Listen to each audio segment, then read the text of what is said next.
Hello, this is Deirdre from deirdremaguire.com, and I am very pleased to say to you that today I'm coming from Habilitat in Hawaii. That's the Drugs and Alcohol Rehabilitation Centre that we come to twice a year to do voluntary work, where we help the residents here by doing sessions on them, and where we help to train new practitioners to make them into even better practitioners. So I'd like to make a few videos while I'm here, and the one I want to talk about, the subject I want to talk about today is discipline. Habilitat is very disciplined. There's lots of regularity. They have strict rules and you must abide by them at all times, and they encourage discipline within each for each resident. And when I came here first, I noticed how undisciplined I was, and that was kind of a hangover from when I was in a very disciplined situation in boarding school. And then when I got out of it, being disciplined meant being restrained, and so I didn't like being disciplined. So now fast forward to here, this part of my life where I am enjoying really great peace within. And one of the things that has helped me with that is how Habilitat has actually taught me to be disciplined.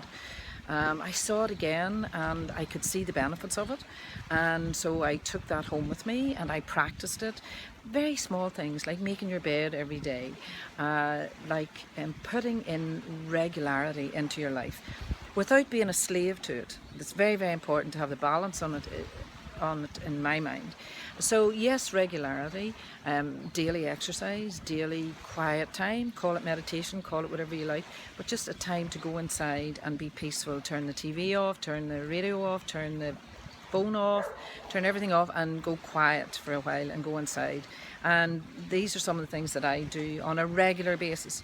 But the other part of it is that I'm not a slave to it. In other words, say for example, I exercise 5 times a week, and currently I'm doing my Tabata, where I run as hard as I can, then rest, run as hard as I can, then rest, and I'm really enjoying that. So I get to Habilitat, I go out in the morning to do it, and I find that my body's really tired. I mean, I've been traveling for 36 hours, and it's very, very humid here. So what happens then? Well, the old me would have been a slave to it, and I would have pushed through and done it anyway. And today I listen to my body, and I could hear that my body was tired. So I was able to just go for a walk, relax, do a bit of running at the end of it, come back. And the key to it all is that I was at peace with myself. So you see, this is how you can actually use things to beat yourself up. So you set yourself a target, you're going to run 5 times a week or whatever, and then you don't do it.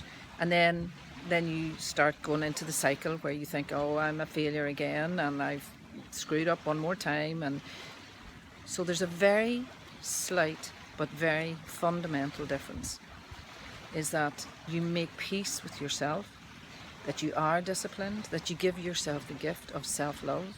And if it means that there are days that you can't do the things, that's okay, because then you will come back and do them again. Does that make sense? So if there's that point where you're hard on yourself, you're pushing yourself too hard, then you set yourself up for failure, then you're back in the cycle. So discipline, regularity in your life. How can you make that good for you, make it work for you, where you're creating muscle memory, emotional muscle memory, where you're doing things regularly, you're taking good care of yourself, you're honouring your body, you're honouring your mind. But if things happen that are different, you adjust. Learning how to be adjustable is so, so important. I hope this makes sense to you, and I hope whatever you're doing today, you're having a really good one. I'm off now to begin with the training, and I'm very excited about it, and I'm very at peace, and that's what I wish for you. I'll talk to you again soon. Bye.